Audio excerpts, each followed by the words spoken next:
বলে আমরা এর আগে পোস্টার লঞ্চ দেখেছি সোহমদাকে একদম অন্য রূপে, আজকে ট্রেলার লঞ্চ, সেটা নিয়ে তুমি কি বলবে?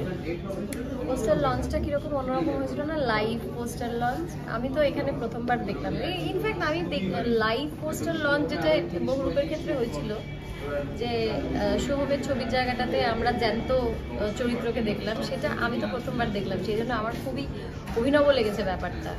আর এই যে এতগুলো লোক সোহমের, সেগুলো এত কনভিন্সিংভাবে তৈরি করা, সেটা তো আমার চোখে খুবই অভিনব।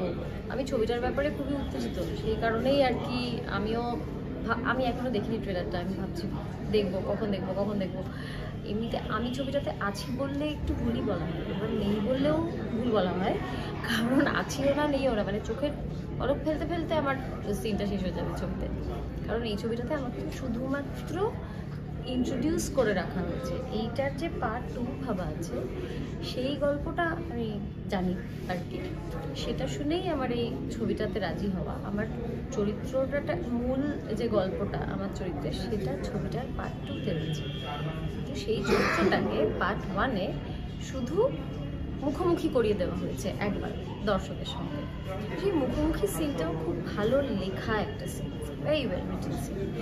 তো আমি পার্ট 2টা নিয়ে শুধু উত্তেজিত বলে কথা বলছি ছবিটা নিয়ে তা না, আমার কিন্তু বহুরূপ ছবিটা as a film, as a whole খুবই ভালো লেগেছে। সেই জন্য আমি খুব আশাবাদী ছবিটা নিয়ে। চাই দর্শকরা সব থিয়েটারে এসে ছবিটা দেখুন। এখন বাংলা ছবি জন্য দর্শকদের আর ডাকতে হচ্ছে না, দর্শকরা হলে আসছেন, থিয়েটারে আসছেন, বাংলা ছবি দেখছেন। নিশ্চিতভাবে ছবির মেরিট থাকলেই দেখছেন, নচেত নয়। তো আমার ছবিটা দেখিনি এখনো, কিন্তু আমার কীরকম অনুভূতি কাজটা করে, যে ছবিটার বেশ মেরিট আছে এবং থিয়েটারে এসে দেখলে ভালো লাগবে। এই অনুরোধ করবো যে থিয়েটারে এসে সবাই ছবিটা দেখবেন, একটা বার অন্তত দেখবেন।